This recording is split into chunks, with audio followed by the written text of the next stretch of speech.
Siti Hawa cakap, okey bang, tu hari beli bateri cas tahan lama, berbaloi beli bateri kat kedai ni, tak tipu. Memang betul dia cakap. Kan dah cakap dah. Siti Hawa pun dah bagi tahu dekat komen, kita tak tipu guys. Alhamdulillah. Dan memang ramai yang puas hati sebab tu kita dah terjual, dah nak dekat hampir 10,000 dekat TikTok Shop dan juga dekat platform satu lagi tu. Tapi tak termasuk dekat walk-in ni guys. Okay. So review pun Alhamdulillah 1,000 lebih 5-star review dekat dua-dua platform.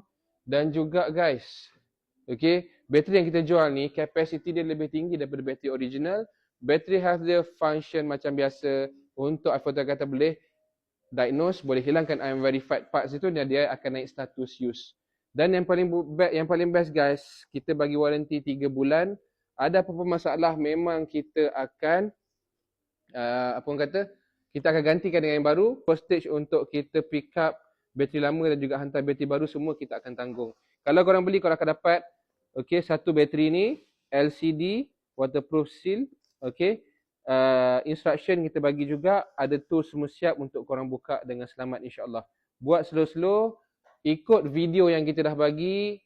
Ada masalah 3 bulan warranty kita bagi, chat je kita. So ada free shipping, ada discount, check out sekarang. Bateri iPhone 11 pun kita dah restock, XR pun kita dah restock. Check out sekarang, jangan tunggu emergency. Sebab takut time korang emergency nanti, time bateri korang betul-betul problem baru korang nak beli. Takut model yang korang nak tu tak ada. Dah banyak dah korang baca dekat komen. Bila ada je stok phone yang tak ada, ramai akan komen, bang bila nak restock, bila nak restock. So check out sekarang.